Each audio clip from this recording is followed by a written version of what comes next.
College থেকে বাসায় ফিরে দেখলাম বাসায় ভর্তি মেহমান। মামা মামির সাথে কয়েকজন ছেলে বসে আছে। ঘরে যেতেই দেখলাম আপুরাও এসেছে। কিচ্ছু মাথায় ঢুকছে না আমার। ব্যাগ রেখে আপুকে জিজ্ঞেস করলাম, ছেলেগুলো কারা? আপুর কথা শুনে যেন আমি আকাশ থেকে পড়লাম।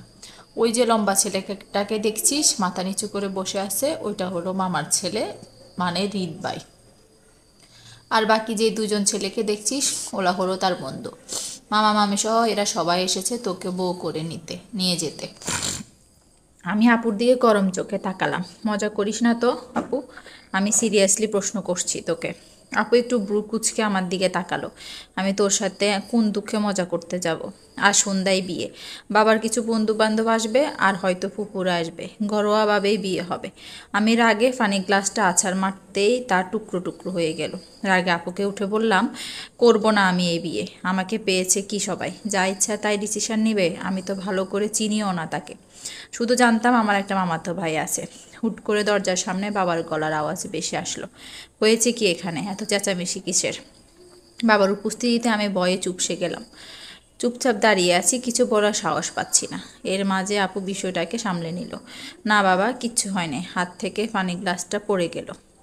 বাবা কিছু না বলেই চুপচাপ চলে গেল। আমি আপুর দিকে তাকিয়ে কাদো স্বরে বললাম, আমি এই বিয়ে করব না আপু। বিয়ের জন্য প্রস্তুতি চলছে, সন্ধ্যার পর বিয়ে। রাতটা এখানে থেকে পরের দিন সকালে বউ নিয়ে রওনা দিবে সবাই। আজ কলেজ থেকে যখন আসছিলাম তখন অনেক প্ল্যান তৈরি করে ফেলেছিলাম। গ্রীষ্মের বন্ধ ছিল 15 দিন। কত প্ল্যান ছিল, এই 15 দিন ঘুরবো ফিরবো, আনন্দ উল্লাস করে বেড়াবো, আর বাসায় ঢুকে এমন হাই ভোল্টেজের শখটা খেলাম, নিরুপায় হয়ে মায়ের কাছে গেলাম।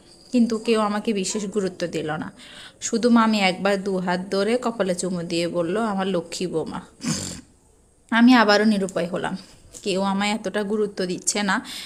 এতটুকু মনে হচ্ছে আমার জন্য এত আয়োজন, আসার সময় খাম্বা মহাশয় দুঃখ রিদ ভাইয়ার দিকে আর চোখে কিছুক্ষণ তাকালাম। এটাই হলো আমার মামাতো ভাই।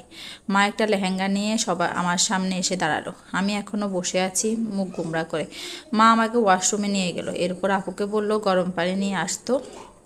এমনিতে গরমকাল, তার উপর আবার গরম পানি, ব্যাপারটা একটু অসহ্যকর মনে হলো আমার কাছে। তবুও কিছু বললাম না। কেমন যেন একটা গোড়ের মধ্য দিয়ে সময়টা কাটছে আমার।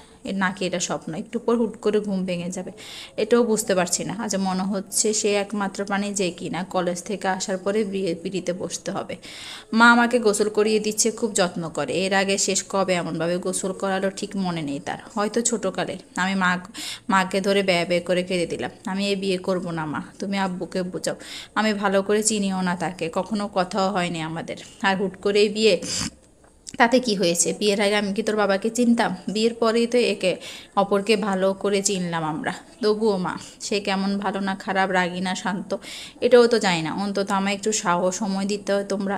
এসব নিয়ে তোকে ভাবতে হবে না। রিত খুব ভালো ছেলে, যথেষ্ট ঠান্ডা মাথার ছেলে, ঠিক যেমনটা তুই চাস ঠিক তেমন। তা না হলে কি আমরা তোকে না বলে এত কিছু করতাম? আর পড়ালেখা শেষ করে দেশে ফিরছে একটা ভালো ডাক্তার, তোকে বলা ভালোই রাখবে। চোখের দেখায় মানুষ চেনা যায় না। মা আর কিছু বলল না। আমাকে লেহেঙ্গা পরিয়ে আয়নার সামনে বসালো। সবাই আমাকে সাজাতে ব্যস্ত। আমি এখনও বিশ্বাস হচ্ছে না একটু পর আমার বিয়ে। আমি আসি, আর সাথে আজ আমার বিয়ে। সে হলো রিত ভাইয়া, আমার মামাতো ভাই। সে ছোটোবেলায় দেখছিলাম তাকে, এরপর আর আমাদের বাড়িতে আসেনি। আমি কয়েকবার মামার বাড়িতে গেলেও তাকে দেখতে পাইনি। পড়াশোনা নিয়ে বাইরে ছিল সে। এত বছর পর সামনাসামনি দেখার সুযোগ হলো, তাও আবার নিজের বর বেশে। আমি রিত ভাইয়ের ফ্রেন্ডগুলোর মতো একা একা সময় দুঃখ। হৃদের পিঠে থাপ্পড় দিয়ে বলো, সারা কোন জায়গায় বিয়ে করতে এলি? একটা শালি নেই তোর? আমাদের কি একটা হক নেই? শুধু সাদামাটাভাবে বিয়েটা সম্পূর্ণ হলো আমাদের। এরপর আসলো ঘুমানো নিয়ে দ্বন্দ্ব। কে বলছে নতুন বিয়ে করা দম্পতি বাড়ি ফেরার পর ওই বাড়িতে তাদের প্রথম রাত সম্পূর্ণ হোক। আবার বাবা মা বলছে ছোট মেয়ে, আর কোনো মেয়ে নেই, বড় মেয়েটারও বিয়ে হয়ে গেছে, তাই সে চায় আমার প্রথম রাতটা এই বাড়িতেই থেকে শুরু করতে। অবশেষে এই বাড়িতে আমার রুমটা হালকা ফুল দিয়ে সাজিয়ে দুজনকে থাকার ব্যবস্থা করে দিল। আজ আমার বাসরাত, ভাবতে হাসি কান্না সব একসাথে গিয়েও তালগোল পালিয়ে ফেকেছি। আমার মতে এটা একটু বেশি হয়ে গেছে। একে তো হুট করে বিয়ে দিয়ে দিল, তার মধ্যে নাকি আবার বাসর সাজালো। একটু সময় নিলে পারতো তারা। আমার মনে একটা প্রশ্ন ঘুরপাক খাচ্ছে। তাহলে না, তা হলো রিত ভাইয়া কেমন, রাগী নাকি শান্ত? বিষয়টা আগে দেখতে হবে। আমাকে কোনো দুর্বল হওয়া যাবে না, ভাবের উপর থাকতে হবে। তার সামনে কিছুক্ষণ পর হৃদের বন্ধুরা তাকে রুমে ঢুকিয়ে দিয়ে বাইরে দিয়ে দরজা বন্ধ করে চলে গেল। মানুষটা রুমে প্রবেশ করতে আমার সব সাহস মুহূর্তে হাওয়া হয়ে গেল। তবুও বুক ফুলিয়ে একটা নিঃশ্বাস নিয়ে সঞ্চয় সাহস করলাম। এরপর সে কাছে আসতে পটপট করে বলে ফেললাম, দেখুন আপনি আমার সামনে আসবেন না, আমি এসবের জন্য মোটেই প্রস্তুত নই। ফ্যামিলি হুট করে জোর করে আমাকে বিয়ে দিয়েছে। আমাকে আমি আপনাকে আমি ভালো করে জানিও না। দেখুন, প্রেম ভালোবাসা এসব তৈরি হতে সময় লাগে, আর ভালোবাসা ছাড়া এসব করা সম্ভব না। আমাকে সময় দিতে হবে আপনার। যতদিন লাগে কথাগুলো বলে এক নিঃশ্বাসে তার দিকে তাকালাম, তার রিয়েকশন দেখার জন্য, কিন্তু সে কিছুই বলল না। চুপচাপ আমার পাশে এসে আমার দিকে ঝুঁকে গেল। আমি কাপা গলায় বললাম, আপনাকে কি বলছি শুনতে পাননি?